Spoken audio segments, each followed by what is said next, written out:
Bon, cette vidéo, c'est pour tous ceux et celles qui ont hyper peur de leur rentrée, qui sont stressés, qui savent pas par où commencer. Bref, ici vous avez en face de vous une personne qui a fait un plantage total lors de sa rentrée, mais qui a fini par valider un Master 2, sans faire de burn-out. Enfin de gros burn-out, parce qu'en vrai j'en ai fait des petits, mais ça compte pas tellement, genre...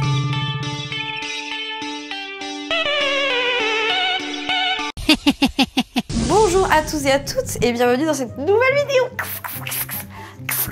C'est le bruit des cigales, ici on est dans le sud. Je suis loin, waouh, en face cam, ça fait longtemps, ça fait très ambiance, 2012, que sais-je. Pour ceux et celles qui me connaissent, bienvenue ma mif, ici on est dans le rendez-vous 18h du jeudi, comme d'habitude, avec votre rouillette nationale.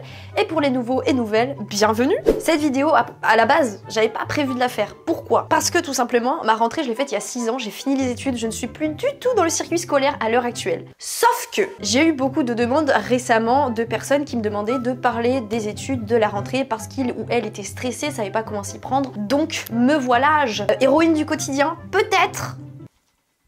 Pas sûr. Je vais vous raconter en fait comment s'est passée ma rentrée il y a 6 ans. Juju est devenue grande et j'espère vous apporter dans cette vidéo toute ma sagesse. Toute ma sagesse et faire en sorte que vous voyez que votre rentrée a toutes les chances de bien se passer. Posez-vous, prenez un truc à boire, à manger, allongez-vous, marchez, que sais-je, mettez-moi en podcast si vous n'avez pas envie de voir ma grosse tête. C'est parti. Alors, nous replongeons en 2017.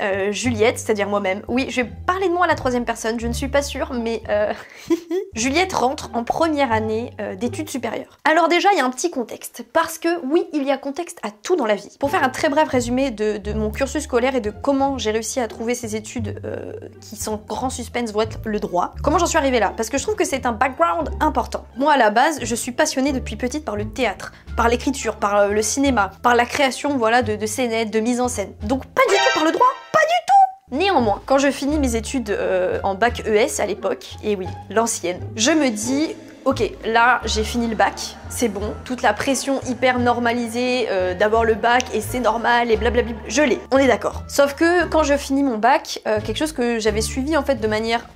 J'ai pas envie de dire aveuglé, mais vous savez, le cursus scolaire, j'ai l'impression jusqu'au bac, on se pose pas trop de questions. Que ce soit le bac ou même un CAP ou des études professionnelles directement. En soi, je me posais pas de questions jusqu'à mes 18 ans. Sauf que là, après le bac, se pose vraiment la question de qu'est-ce que tu veux faire de ta vie. Et je trouve que le clivage, en fait, à la fin des études du lycée aux études supérieures, c'est pas seulement dans l'apprentissage, dans le monde de vie de la fac ou des BTS, des DUT ou d'apprentissage de ce que vous voulez, de prépa. Moi, c'est vraiment le côté de tu fais toute ta vie scolaire en te posant aucune question. Juste tu suis la lancée, de toute manière tu peux rien faire sans ton bac ou des équivalences etc pro, donc faut que tu l'aies. Mais après on passe de juste t'es scolaire, t'es une élève à qu'est-ce que tu veux faire de ta vie? Là les prochaines années de tes études vont conditionner ta vie, ton métier. Et moi c'est ça en fait le vrai décalage que je trouve effrayant dans le passage aux études supérieures. Et qui est très dur parce que à 18 ans, 17 ans, 19 ans, enfin peu importe, même à 25 ans j'ai envie de vous dire, est-ce que vous savez réellement ce que vous avez envie de faire de votre vie? Et le truc en plus c'est que on a la fâcheuse tendance dans notre société à résumer notre vie à un métier. Et donc du coup moi je me suis retrouvée à la fin en me disant ok, qu'est-ce que j'aime dans ma vie? C'est faire du théâtre ou du cinéma ou de l'acting ou écrire. Quelles sont les études, les métiers à m'apporter?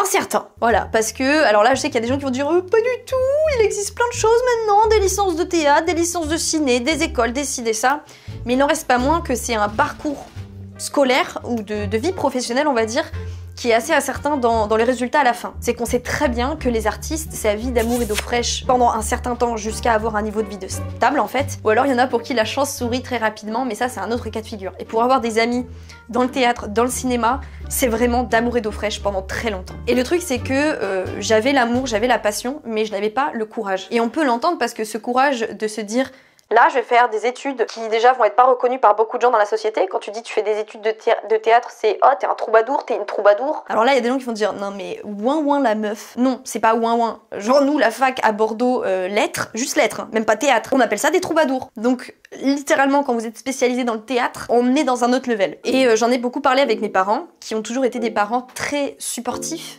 supporters, je ne sais pas, pour mes études, mais qui m'ont dit oui bien sûr, on reste des parents, on reste inquiet de ton avenir. Nous, la seule chose qu'on te demande, c'est que si tu décides de prendre un cursus, on va dire, aventureux comme le théâtre, le cinéma, etc., faut que tu l'assumes derrière. Donc moi, je suis même pas partie de cette pression parentale de tu dois faire des études reconnues, voilà, qui vont te donner un métier, un poste important. Pas du tout. Mais cette pression, lâcheté, j'ai envie de dire entre grands mots, d'abandonner ma passion au profit d'études classiques. Moi, elle venait de moi-même en fait. Et peut-être, oui, plus loin de la société et de blablabla, mais j'ai eu des parents qui m'ont toujours beaucoup accompagnée.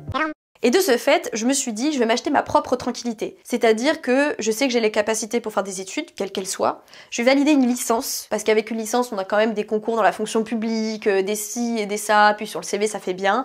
Et après, je ferai ce que je veux. Si j'ai envie de partir en études de théâtre, de ciné et tout, j'aurai ce bagage derrière moi. Et là, j'ai regardé les études qui se présentaient à moi, sachant que j'avais d'intérêt pour aucune de celles-ci, et je me suis dit, ben en fait, celle qui me dégoûte le moins, c'est le droit. Et en plus, quitte à me taper des études, autant faire les plus prestigieuses et qui peuvent m'ouvrir le plus de portes.